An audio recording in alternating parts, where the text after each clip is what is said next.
stepping of this man, Luke Trahan. Bounce off from McNulty, and away he goes! Harry McNulty! This Knight gets away, Knight up to the 22, he won't be caught! Right. Put you on the spot like this. Shamai, and welcome back to This is Sevens podcast. We are here for season 3. A little bit of an extended break over the summer, various commitments, but we are back. Full complement of specimens. I'm here joined by Luke Trahan and Harry McNulty. Welcome, lads. How are we doing? Very well, Nighty. Very well. Enjoying having Harry back for this foreseeable now. I'm sure we'll get into it, but that's probably one of the big changes over the summer, as well as yourself getting married, which was a big occasion, which I guess we'll touch on as well. But no, doing well. Excited to be back. Good to hear. Borada. It's great to be back with the boys. Nice and early. I love an early podcast, lads. It's actually the best fun ever. I love doing this at 8 a.m. Unreal. Can't wait to do it for the rest of the year. Amazing. Amazing little bit of news and great summer, with Nighty's wedding, definitely a highlight, and looking forward to catching up. Nice. Well, good to have you back both. Where do you want to start? I guess let's start with the big news of Harry hanging the boots up. Yes, is this breaking news? It hasn't broken yet. This is news that's hanging in the abyss currently. Just need to make sure I got my ducks in a row, but at the moment anyway, I won't be stepping onto the Sevens fields for the season with World Rugby, but I'm actually working with World Rugby in a media role instead. Something that I've been working on for the last couple of months, and I think you lads know there's obviously big moments in your career, big tournaments that come up, or just like you've been doing it I've done it for 9 years. You guys did it for probably just as long, and you just kind of look and say maybe now it's the right time to put the same time and effort you put into professional rugby into your other part of your life, and try and set that up and give yourself an opportunity to excel somewhere else, and kind of falling into that moment right now, and just thought, why not give it a crack? So we'll see, but I think I will be stepping out in Fiji with Luke hopefully later in the beginning of the new year.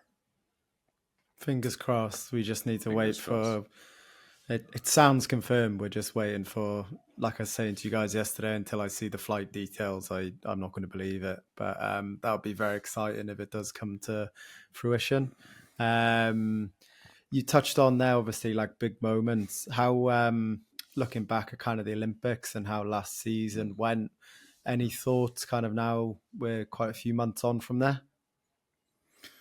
Yeah, I still look back fondly on the whole tournament, on the whole experience. I've actually was involved in a couple of talks over the last couple of weeks, because with not Six Nations, the Autumn Internationals, all these places are doing, getting people in to talk. And I went back to a school union, past people's dinner.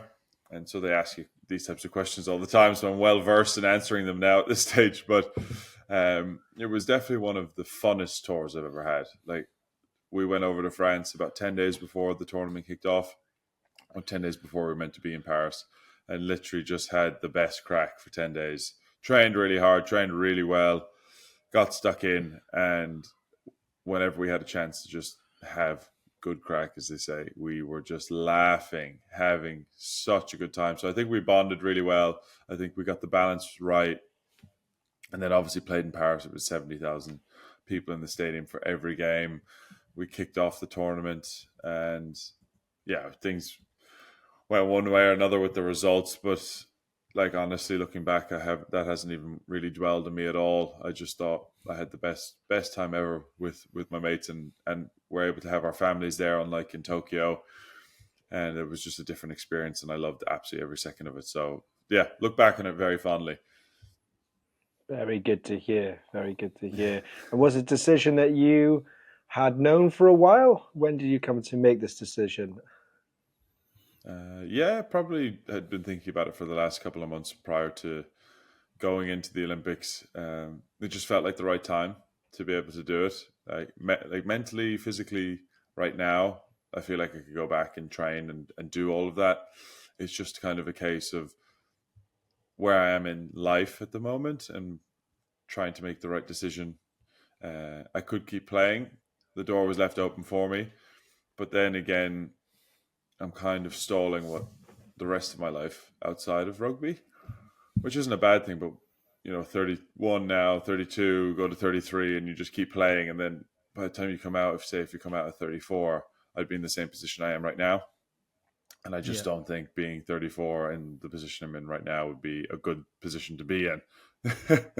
And it is great with the experience and everything that you get to do and represent Ireland and be the captain and have all of that. But once you finish, unfortunately, it doesn't like hold or pay the bills or anything like that. So kind of just have to be smart, and hopefully now, I can do quite well. I can put the time and energy in, and maybe I do well. Maybe I am successful, and maybe I have enough money to go, actually, you know what, maybe I'll go back for 2 years and, try to go to LA or something. But for now, I've got 2 World Cups and 2 Olympics, and we finished second in the year last year in the World Series. Still haven't won a leg. That was a big one. But other than that, I'm still pretty happy with everything that I was able to achieve, and have to just make those decisions, really.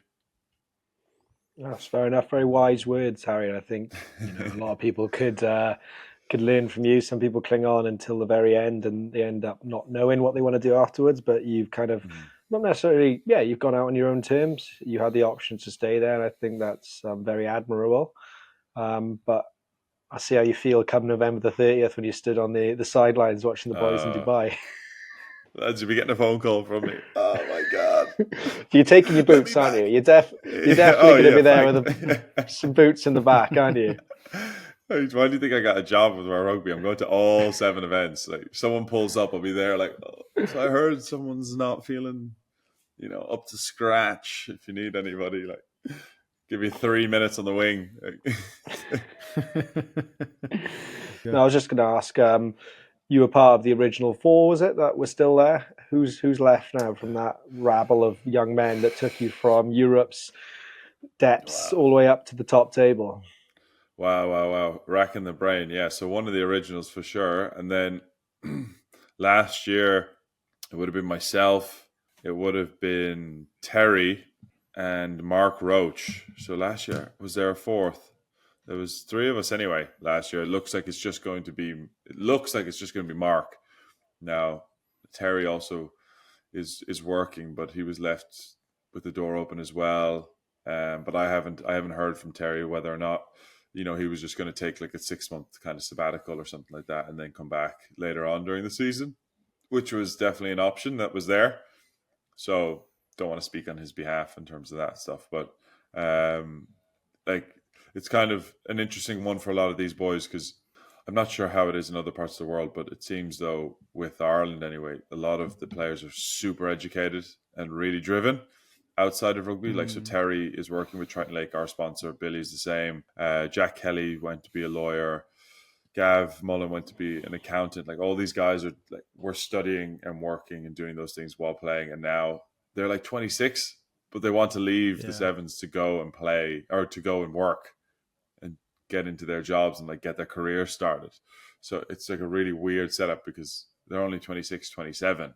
I'm the one who's 31. Like, I'm the one who should be allowed to go and do what I want outside of rugby. But for me, I feel like they should keep going. But so we'll see. There's a little bit of a change of the guard, but I think Mark is the only one left from the originals, actually, now that you say it. So fair play to Mark. And is that money they're kind of like we enjoy doing the Sevens, but we can earn more money in a regular job, or a bit like what you were alluding to there? They're looking 3-4 years down the line and being like, if I start work now, by the time I am 30, 31 in work, in job, I'm going to be in a better position maybe. Is that what's happening, or something different? Yeah, I definitely think so. They're really smart boys. Like, all of them are super smart and well driven, educated, and they just know. I guess there is a bit of a comparison to where they are in life and maybe their mates, which is really tough because their mates are definitely comparing themselves back, going like, well, I didn't go to an Olympics and World Cups and all that kind of stuff as well, and I haven't had an opportunity to represent Ireland. But I guess they also go, well, I've done those things now, and like, what else is there really for me to give other than to keep training, to keep playing? Like Gavin Mullen's first ever tournament was Tokyo, so he's got two Olympics and a World Cup in the space of 3 years. So amazing. It's like this really quick, fast flash of a career, but like, geez, it's unbelievable. And then for him, he can kind of just look at that and go, do you know what? Like, what else is there? What else is there to do? Even though he's like 26, 27. So it's a really weird kind of space in terms of a lot happened very quickly and a lot to satisfy sort of your rugby palate in a way from a career point of view and look back very fondly. And now it's like, well, I've studied, I've done really well. I've gone and done all my exams. I was working till 9 o'clock every evening after training to try and get this all done, and now I kind of have this break. But they're young enough. There's nothing to say that maybe they will come back, but definitely, yeah, they're looking at the future really.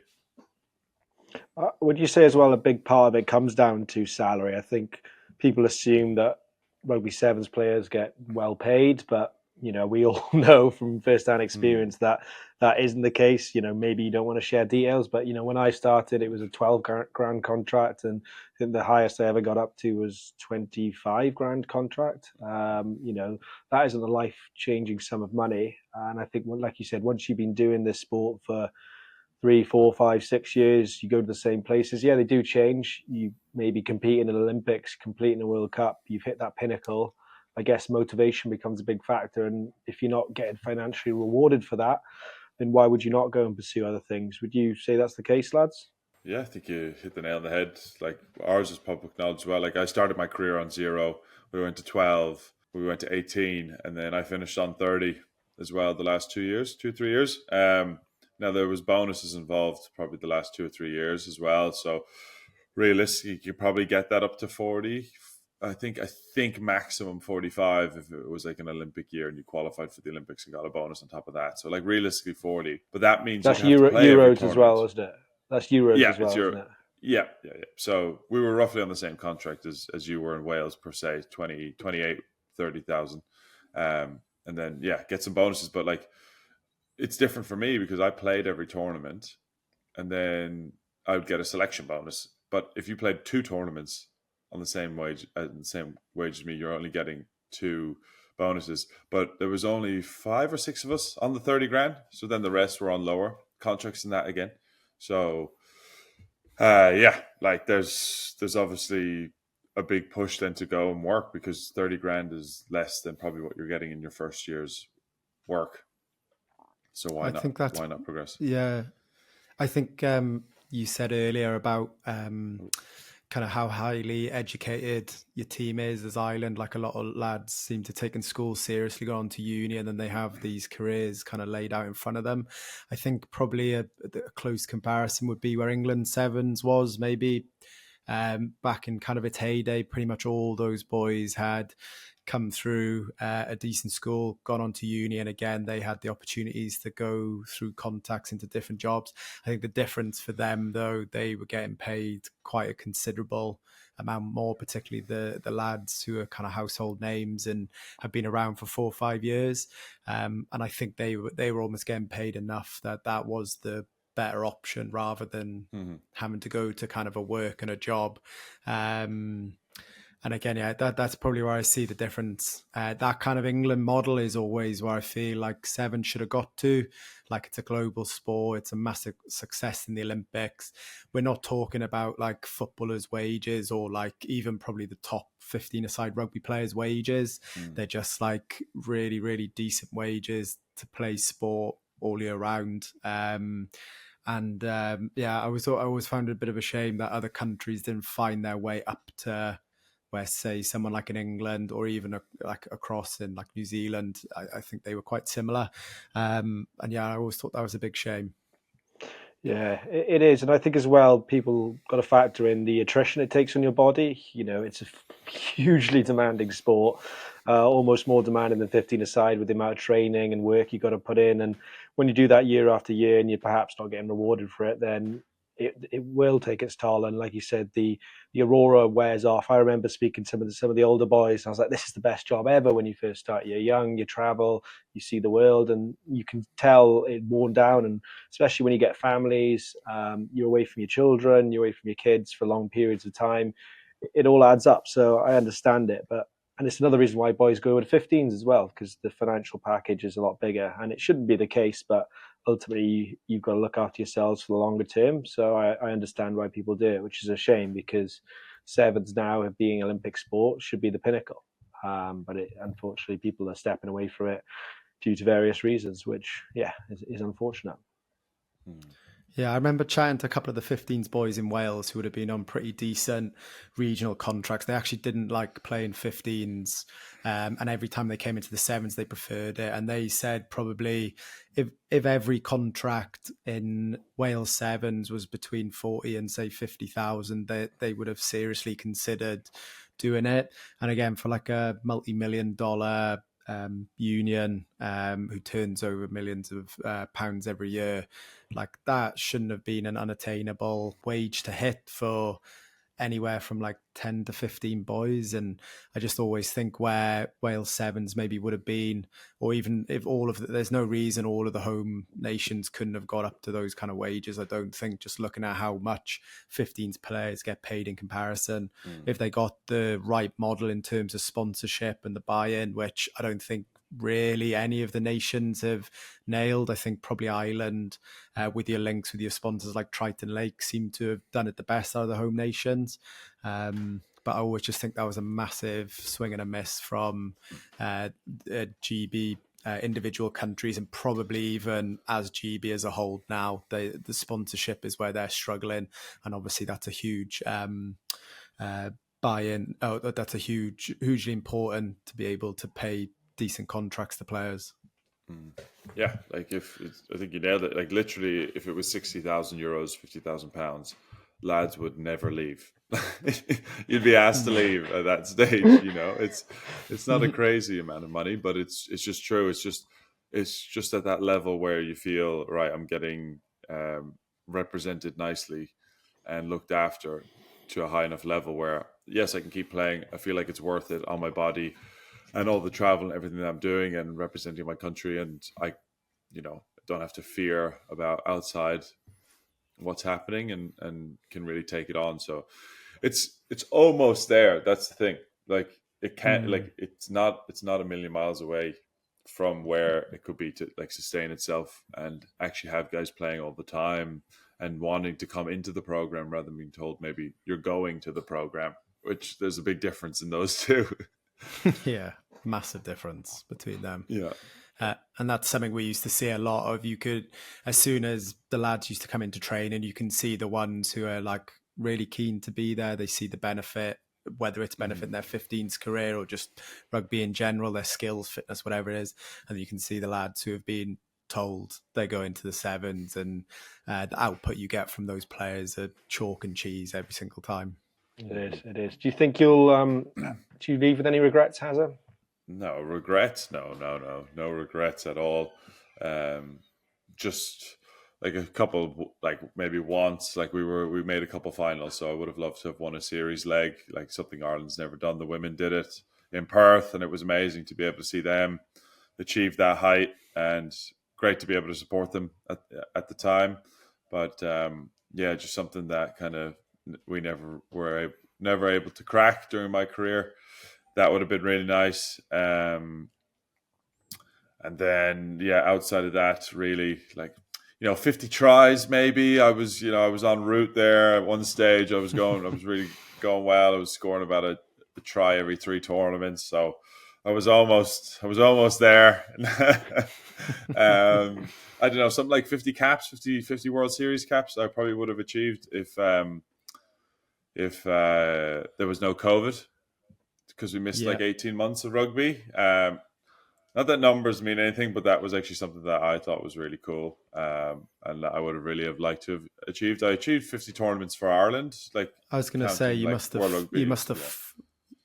flown past 50 if you just include FIRA and everything as well. Yeah, so with the boys, we all include like the Fira in our caps and stuff because that's where we got our first cap. So it might be different with other nations, where they just have like young boys going playing. But yeah, I think I reached 50 caps with Ireland. Oh my God, hold on. My dad is connected to my headphones and he just started playing music in here. Can you hear that now? I'll take it off. No. What's he playing? I thought one of you was playing it. So basically, yeah, I in Dubai this year or last season, sorry, I hit 50 caps for Ireland, technically with World Series and with FIRA and everything like that. So that was quite cool. Yeah. Let me see. Hold on 1 second. Let me text him. I'll just tell him. Yeah, no worries. You go speak to him if you want. ABBA started playing. I was going to say, what's he playing? ABBA and what? It was ABBA. That was it. That's all. That's as far as we got. Okay, give me 2 seconds. I'll be back. Sorry, let me just double check. Okay, Grant. Yeah. Okay. Sorry for the blip. Just got ABBA ringing in my ears there at 8 a.m. There's just other thing I wanted to touch back on when we were talking about the education piece and just kind of the success of Irish rugby. Like obviously the Sevens, we got to finish second last season in the league. Ireland has reached the heights of first in the world and has been able to beat every nation in the world and has done really well in recent years. And it was a conversation that we've had as not a team, but just as like internally as some players and just kind of looking at why we think Ireland's been so successful. And it's not to say other nations aren't educated, not saying that, or players are not educated, but in Ireland, there is a really strong push for higher education when you leave school.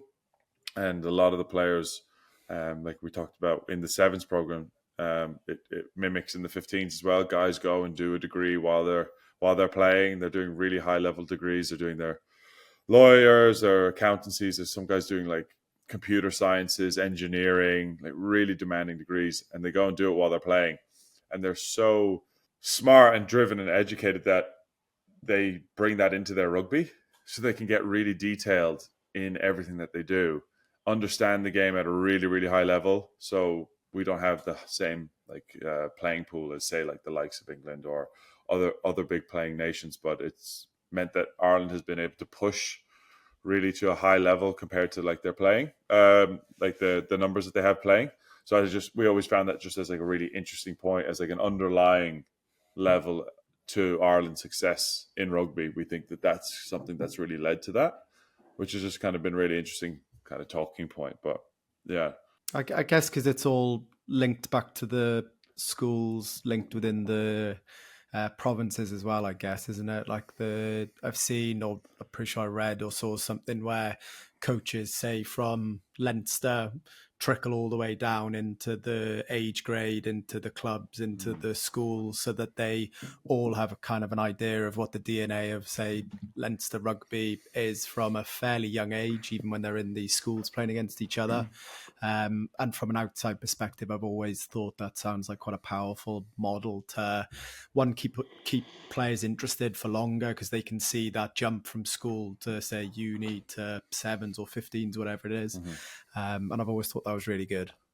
Yeah, like that's a really smart way to tap in. Leinster are obviously doing it to the best of their ability. The Leinster is known as like a conveyor belt of rugby players at the moment. But the reason they've been so successful is that they've implemented those types of ideas down through all the leagues, through all the, like what they're called Leinster development officers. So they're like coaches who find themselves throughout the entirety of Leinster coaching at different levels and different degrees. So they're going to bring all of the ideas that Leinster have into those areas that they work, teach them about it. So any player who comes up kind of has some sort of idea. And then once they're into school as well, they've obviously got really high level of coaching. So yeah, I think the education point within the schools, within the players, adds a lot of unseen value to how strong a team can be. And it was just quite an interesting topic that I don't know how we ended up on it one of these days, but just thought it was very, very cool, very interesting. Definitely. Yeah, I'd agree. Glad you brought it up. I thought now we are all technically all Alakadoos of the Sevens game. We should get jackets. I mean, we were called the Alakadoos pod at one point, but we all are now Alakadoos. I thought I'd ask Harry, what do you think you will miss the most about not being on the Seven circuit? Obviously, me and Luke have experienced it for a number of years now. We'll touch on what we think, well, what we know we miss the most, but what do you think you will miss the most? If someone's new as well, do you want to just tell them what an Alakadoo is, just in case they don't know? Yeah. Leaving it to me, are you? Okay, so an Alakadoo is what seems to be very Irish in a way. I had to even educate these two lads about it at one stage, but it's basically the old heads in a rugby club, the guys who were there every game, year in, year out, would have played when they were, in their 20s, 30s. They're now in their 60s, 70s. There's not an age limit to it, but that's usually the case. And, they get money. They help sponsor the teams, and they love it with a passion. And it doesn't matter what level the club is at, whether they've been relegated, whether they've won a championship, whether it's a bus 3 hours away, they're there supporting the team. Those are the Alakadoos. They're the backbone of the club. So that's who we are. We are the backbone of the podcasting industry. We are keeping the podcasting industry alive. So yeah, that's an Alakadoo. And then what will I miss most being an Alakadoo? I'm going to be quite close to the action anyway with this new job that I'm lining myself up with. So I always actually, when I was going through the process, thought that it was going to be quite a nice way to hopefully transition through out of the game, because I can stay connected, keep meeting people that I became good friends with over the years, while not having to put my body through hardship. So hopefully it's going to end up that way and not be something where I'm just missing every single moment and begging to come back to the Sevens program within a week. I think the biggest thing I'll miss is, and it sounds like jealousy, but it won't be. It's just like not being part of a win, or not being part of a piece of history within the team, or like a first, something like that. It's just because being an OG with the team and being there from day one, we went through so many firsts. Like there was so many of them through our career, and there were always just huge points and just amazing parts of my career to be in, and just knowing how amazing it was to be a part of that, it'd be hard to miss, that feeling again, I suppose, like knowing that you were the first Irish team to do something. It's just so amazing. But we had so many of them, so it was really great. If you just start a new team again, you get to do these things for the first time ever, all over again. So that was really cool. And that's probably something I'd really miss, because it brings everybody together. You always look back on it, and yeah, like something like that, I think. Fair enough. No, that makes perfect sense. How about you, Doc? What do you miss the most?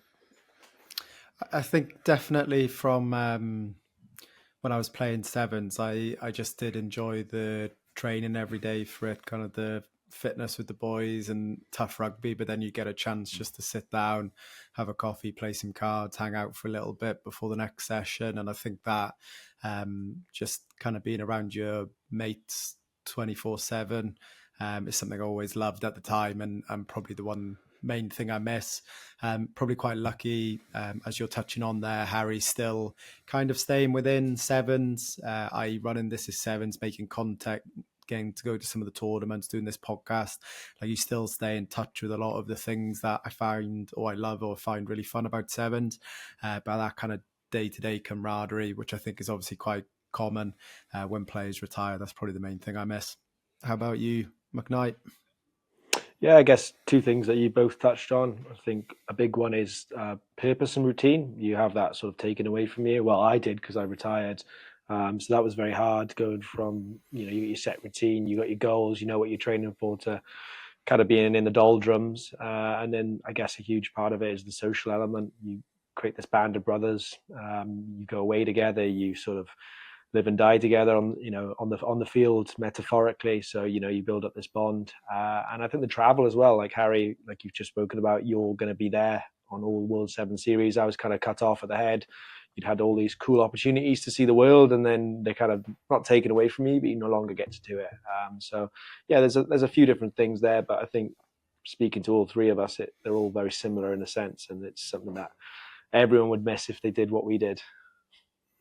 Yeah, I think that purpose is quite a strong, powerful one. Like when you're playing the sevens, it's either to like get selected for a tournament, do well on the series, try and go to a Commonwealth, try and go to World Cup, try and go to Olympics.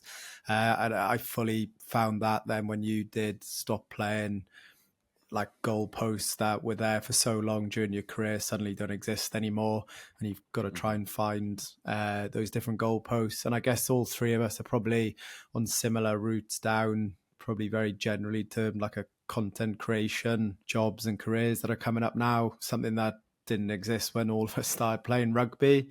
And I also think that plays into it a little bit in terms of the purpose and direction, as probably what happens in most self-employed jobs where you're your own boss. You've got to kind of steer the ship as well as paddling, as well as fixing things, as well as doing everything else. So it's quite a challenging thing to go from quite rigid routine to then being in charge of yourself and deciding what you do from daily routine to planning for something in a couple of months' time. Definitely. Before we move on to you, Doc, Harry's not the only one that's stepping away from the game. There's been some rather large and seismic announcements on the other side of the world. New Zealand rugby has had a plethora of people retire, both in the male and the female game. We'll start with the male. Nearly 251 tournaments between three players who have retired. So you got Sam Dixon, Scott Curry, and Tim Mickelson. So three stalwarts of the game, three icons of New Zealand Sevens rugby, and a whole host of experience gone. I mean, Mickelson, who's probably the most experienced, 103 tournaments, 7 World Series titles, 2 World Cups, 2 Commonwealth Games, Olympic silver medal, and World Rugby Player of the Year. He made his debut all the way back in 2007. That is a long period. I was still in school. I know. Well, we were all crazy, still in school. I was just starting university. Scott Curry, again, World Cup, Commonwealth, Olympic silver, 6 World Series. Sam Dixon, Olympian, Commonwealth Games winner, World Cup winner, 4 World Series titles. That's huge. And for the women, both Portia Woodman and Tyler King are stepping away. So again, 12 years each, 7 World Series titles for both of them, 2 World Cups, Commonwealth gold, triple Olympians, both won 2 golds, and both of them have been Player of the Year. So again, 115 tournaments between them. Incredible. They've all achieved so much. What void is that going to leave in New Zealand Sevens, lads? I think you'd struggle to find 5 more impactful or recognisable players within sevens, not just within New Zealand as a country. I'm talking literally global sevens. Like anybody who watches the game or is just like a real kind of edge supporter, they would definitely know all 5 of those players. Huge impacts for such long periods of time. Can only think how many players they've helped bring through both the men's and the women's program as well. And I think it's actually going to look kind of strange, the New Zealand Sevens, without those 5 players playing, because they've been there for so long and household names. And well, I'd like there to be quite a good Hall of Fame Sevens kind of being built by World Rugby, and those 5 should automatically be put in for me straight away. Yeah, that'd be a nice idea, wouldn't it? Really, I think the only Sevens player ever to get in the Hall of Fame, I think, is Serevi. I don't know. I think you're right. Else. I think you're right there. Like, I don't think it would take much for them to put something together like that. And I don't know, with 5 of, arguably the best players in Sevens history, or definitely over the last decade, why not start with that and start building it from there? Yeah, I mean, Tyler King's the all-time top point scorer. Portia Woodman's the all-time top try scorer. So if there was any reason to add them, they're 2 just significant reasons in the first place, alongside everything else they've done. But have you spoken to any of those 3 lads, obviously from the men's side? Were you close to any of them? Yeah, actually, Mickelson had obviously been injured in the last 2 years. He was trying to keep coming back, and he kind of would get to the last hurdle, and then get injured again, so didn't really see too much of him over the last while. But anytime I did get a chance to meet him, was a really nice guy. Sam Dixon and Scott Curry, I became a bit good friends with, I would say. Like Sam was captain, so a lot of captains' photos together in the last season or so, and I always found those a bit of crack. Like how many of the lads hated the captain's photos, I found so funny. They were like, "Oh my god, this takes so long. We're here forever. I've got a meeting. I'm missing training. Whatever." And then I'd just be there, like having the crack, take the piss out of people, and just like having a good time. So it was always, on the bus with Sam heading out, and then Scott as well. In between games, just any chance I came across him would strike up a conversation, and just found to be a really nice guy. And I think all three of them caused a lot of hardship for me on the field, especially Sam and Scott. I would have really taken a lot of inspiration from, being a young player coming up through the game and seeing these guys playing and in the forwards, and really would have been sort of a similar role that I found myself in, eventually becoming captain and being a forward. Just like those are the guys that I was sort of idolizing at the time when I was coming up through the rankings, and having to play against them and getting 50 points put on you, and just like not seeing where you were ever going to get close to these guys ever. And then, the more you stick at it and the more you play, and eventually we managed to beat them. And I actually think maybe their perception of Ireland changed even a little bit. Like maybe we even got closer in terms of our relationship, just as being friends, because you end up getting one over them in the end.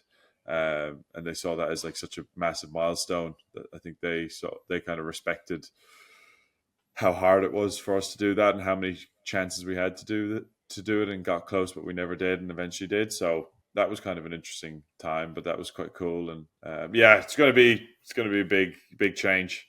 But then again, I'm like, that program brings out so many good players. It's like, I feel like they're just going to just keep moving forward, and you're going to have guys who are going to step into those roles. It's interesting. Yeah.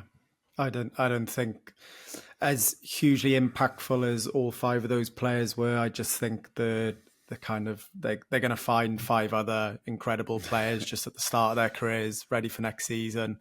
Some countries, if they lost kind of like their talisman, you'd be a bit worried about where the next one's coming from. But New Zealand, I'd be pretty confident there's going to be young up and coming players going to fill those shoes straight away. I suppose the worry might be, will they be able to hold on to players for as long as they did with those guys, right? As we've seen, and we'll touch on soon, a lot of those young boys are so talented, incredible rugby players, but they don't stay in the Sevens program for more than maybe a couple of years at most, and then they go on somewhere else. But these guys did their whole career in the Sevens program, which just really adds to the whole thing. And I think it's quite amazing. I think it's a little bit what we chatted on earlier. I think they've had extremely competitive contracts, and they've had the back-in from the union. Like they're the only country that's ever had the home union pay for business class flights out to tournaments, showing if you want to show your players you value them, you do things like that. So that's why I see New Zealand probably more than a lot of other unions have found it easier to hold on to such incredible players like that. And I think it's well established now that if you play in the All Black Sevens, there's a very good chance that you're going to at least have a crack at stepping it up into Super Rugby. And then how many of them in the last 5-6 years have gone on to play in the All Blacks and are still playing in the All Blacks now. So we spoke earlier about players kind of being told you're going to the Sevens or wanting to go to the Sevens. I'd be amazed if I was a young player in New Zealand, I'd be absolutely chomping at the bit to get into the Sevens, because I'd see that as like a way to accelerate your career into a better contract in 15s as well as just developing, getting to travel the world, have amazing experiences.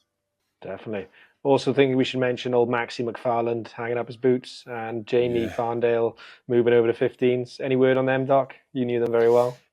Yeah, I literally had lunch with Fonzo earlier today. So he's moved out to Hong Kong last week. He's taken up a role within the Hong Kong Rugby Union, kind of a dream role for him, looking at sustainability and the environmental impact, as well as some club development here in Hong Kong. So he's buzzing to be here. Not sure yet whether he's going to play rugby. I've got a feeling, give him another few weeks or a month, and I reckon he'd be playing some 15s out here as well. And then, Maxi, another absolute great servant for GB7s. One of the most interesting players you'll meet off the field as well, as when we interviewed him before. But it's impossible to sit in a room with him if you're his roommate and not have such a class time. He's got stories for days, just always up for something, always excitable, always just keen to chat. And then the things he does on the pitch, just Google Max McFarlane highlights, pick any try, and it's going to be some absolutely incredible rabbit out of a hat moment where he's spinning, dipping under 3 or 4 defenders, and then he's got an extremely deceptive turn of speed as well, which has caught out some of the best players in the world. So 2 incredible players for GB and Scotland, and I think they'll be sorely missed. But equally, I'm quite happy to have Fonzo join me out in Hong Kong as well. Definitely. Well, both been on the podcast, so go back and have a listen to them. Same for Tyler King. She was on here last season. Really interesting conversation, so go back and have a listen to them. Right, Doc, what's news with you, mate? What's This Is Sevens been up to over the summer, and what have you got in the coming months heading into the new year? So probably the biggest thing from This Is Sevens is trying to get the YouTube back up and running. So decided to start filming what could be one of my last seasons playing rugby altogether here, the semi-pro stuff out in Hong Kong. And I decided to do, I guess they are match day vlogs, but with a slight twist where I mic'd up for the game as well. So we have 4 games in. I've had some really nice feedback from them. And looking forward to doing it for the rest of the season, with the hope that I'll expand it into off-field life in Hong Kong, as well as showing how This Is Sevens functions from a day-to-day kind of point of view as well. So that's probably the biggest thing that's been happening, and probably something that's getting me most excited at the moment. Nice. I've been enjoying them, mate. The match content's been unreal. Cheers. I think, if we get to play together, I'll have to get you guys mic'd up as well and see if we can really take the content to another level. Hey lads, 1 more year and I'm in vets. That's all I'm doing. Here we go. Yes. Master Rosters. Bermuda, 90s on his way. I've got a pair of Mizunos I haven't even like taken out the box. They're just sat there waiting to be dusted off. Fresh pair of made in Japan Mizunos, ready for the vets tour. Will come 35. Class. That's funny. I've also done the same with a couple of Mizunos. Maybe when they've sent like an extra pair, and I've just put them straight at the back of a wardrobe and gone, they'll come in handy in like 3-4 years time. Whenever Mizuno kind of sending boots dries up, like. Yeah. You 2 lads, then you're off to Fiji. Hopefully, yeah. Hopefully, I've personally never been to Fiji, and this would be a dream come true if it does come to fruition. But we've both been asked to play in the Coral Coast Sevens, which is kind of like a massive invitational tournament, which has a load of the World Series countries come and play in it. So yeah, for me, I've not played sevens for over 2 years now. So a nice chance to dust off the sevens boots and the Mizunos and see whether the lungs and the legs still have it in them. Yeah, I went to Fiji in 2018 after the San Francisco World Cup for 3 weeks, and just had the best time ever. And I've been dreaming of going back to Fiji ever since. And to be fair, I think it sounds a bit crazy, but the Coral Coast Sevens is a tournament I've always wanted to play in, as well as the Safari Sevens in Nairobi. So there's like a couple sevens tournaments I really want to play in. But I've only heard horrible things about this tournament in terms of playing. Like, it's the hardest sevens tournament in the world. Like, people reckon that this tournament could be on the World Series with the level at which it's played at. I'm pretty sure there's something along the lines of like 40 teams that are involved, and they just make like 1 million pools, and you play like 9 games. But that'll be seen. And then, from an international point of view, I'm just getting up here on Instagram the different teams that they've posted. So USA are sending a team out, Australia are sending a team out, New Zealand are coming, Fiji, the national team will be involved. They probably have a second team that's going to be in there as well. The police usually put a team in. Fiji police, don't they? Sorry?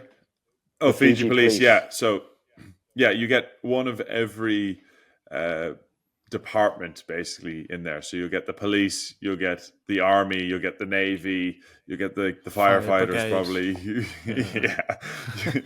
and it's the police that manage to win it every year as well. So that just shows you how hard it is to win it. I think there was a time when I think the police won it for a number of years in a row, and you even had New Zealand and you had Australia's, you had international squads coming over, and they still couldn't win it. Like, they'd be losing in the quarters type of style. So that's just the level and standard at which this tournament takes place. And obviously the Fijians just play the game at such a different way.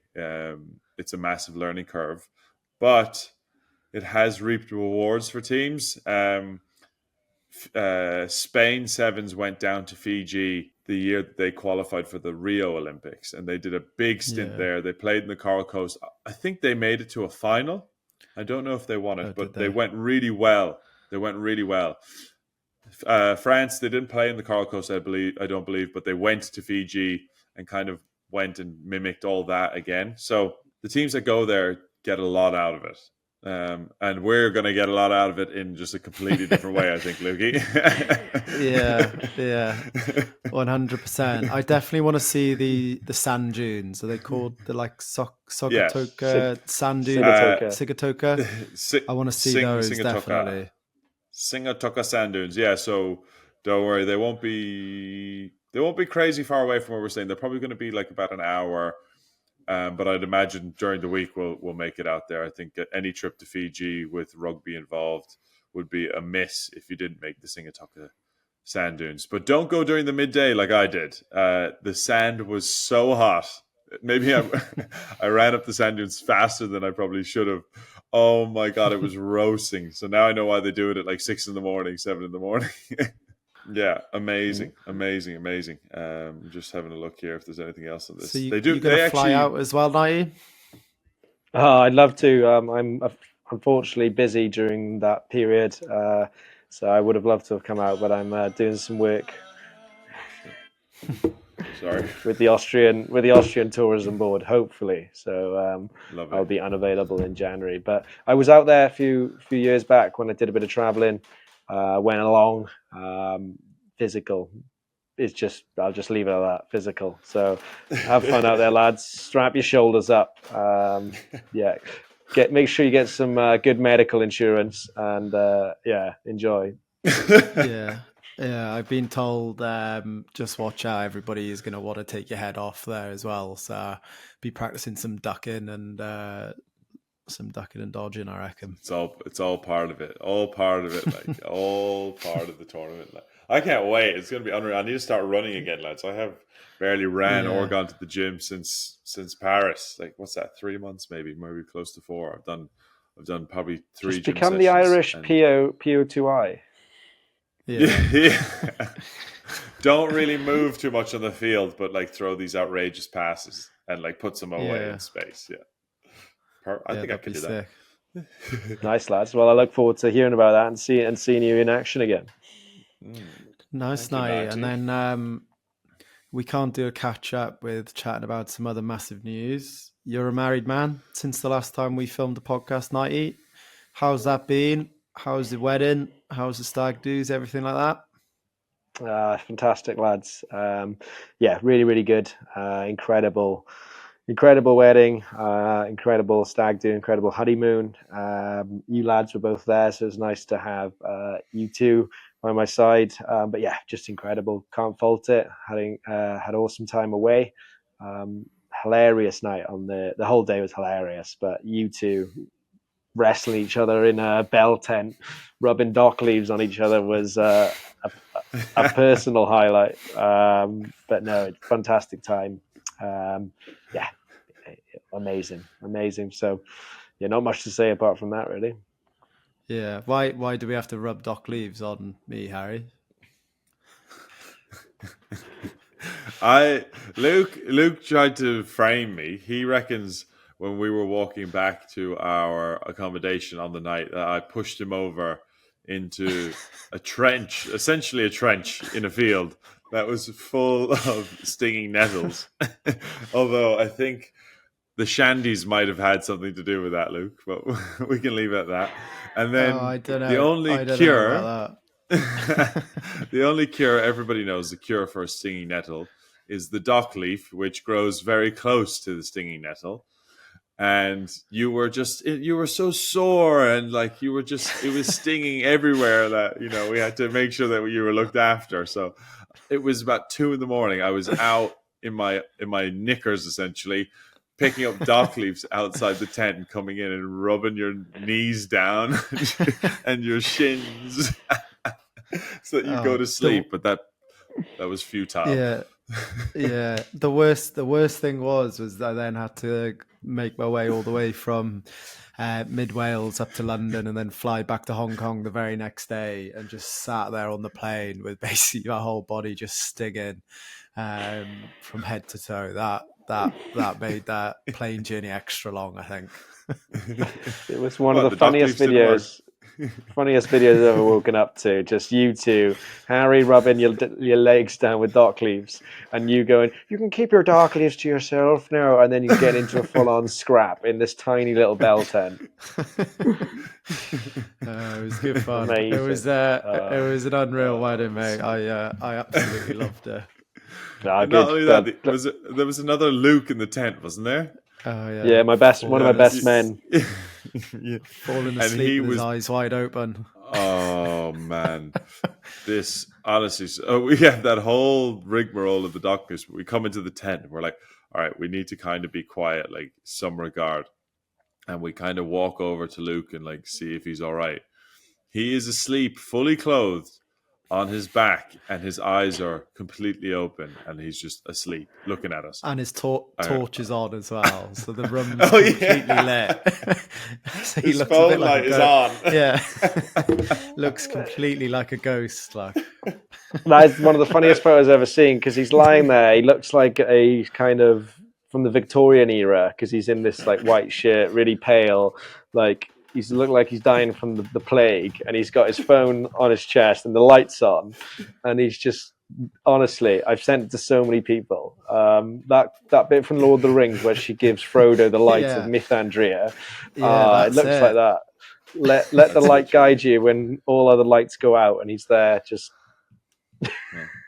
They say life imitates art, so yeah, literally, it was one of the best nights ever. So, hard to be able to beat that now. Yeah, I won't be having another one. They're not cheap. So, yeah, glad you enjoyed it. Fingers crossed. Fingers crossed. Right, lads, absolute pleasure there. We're going to have a little kind of season preview, Dubai preview next week. Kind of talk about the forthcoming season, some of the tournaments. Touch on the Olympics as well, Hazza. It'd be good to get your thoughts on that. We didn't do a wrap-up of that, so we'll be back next week once again. Thanks for listening. Thanks for tuning in. Until next time, diolch yn fawr. Diolch yn fawr. Solange.